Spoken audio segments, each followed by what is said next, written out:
The Southern African Development Community SADC aiwa haisi kumira iri kufamba ichitendera mumamember states ayo aiwa ichifulfilla its mandate aiwa tambona its involvement yairi kuita aiwa munyika yeBotswana sanapinda pamashoko avaposta vachitaura aiwa kufulfilla kwavari kuita its mandate mumamember states kuti vasubscribe like utina on the bell icon ndotoona kuti vanoposta paendo pavo vanyora vachiti SADC Executive Secretary His Excellency Elias Magosi and head of the European Union EU delegation to Botswana and #SADC Excellence Ambassador Petra Pereira discussed strategic issues about the SADC EUD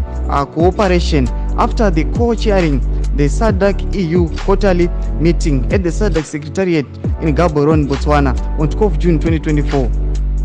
Where they reviewed progress on implementation of joint programs in support of the regional cooperation. The two parties also discussed preparations for the upcoming SADC EU ministerial political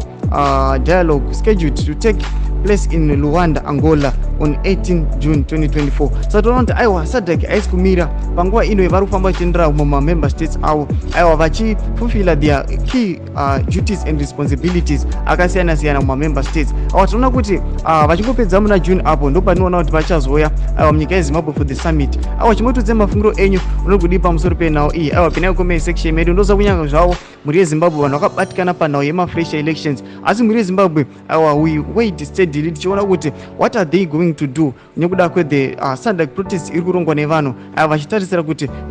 vacharatidzira kuSADC pachange yasvika pasummit. Chimotudze mafungiro enyu pinai comment section medu musangana kusubscribe kulike chinoturn on the bell icon.